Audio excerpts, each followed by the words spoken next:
নমস্কার বন্ধুরা, খিদে সাথীতে আপনাদের সবাইকে স্বাগত। বাচ্চারা তো বিট খেতে চায় না, তাই এইভাবে একবার হলেও বানিয়ে দেখুন। খুব সহজেই বানানো যায়। দেখুন, গাজরটা প্রথম গ্রেটারের সাহায্যে গ্রেট করে নিয়েছি। এদিকে একদম পাতলা পাতলা করে আলুও কুচিয়ে নিয়েছি।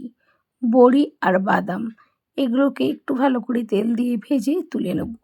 ওই তেলেতেই বেশ কয়েকটা টুকরো রসুনকে ভালোভাবে ছেঁচে দিয়ে দিয়েছি।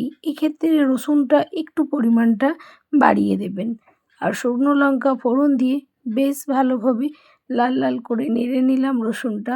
এবার কুচানো আলুটা দিয়ে আবারও একটু নাড়িয়ে চাড়িয়ে এই যে বিটটা দিয়ে দিলাম। বিটটা ভালোভাবে ভেজে নেব। তারপর উপর থেকে নুন, চিনি আর পরিমাণ মতন হলুদ দিয়ে ভালোভাবে নাড়াচাড়া করে নেব।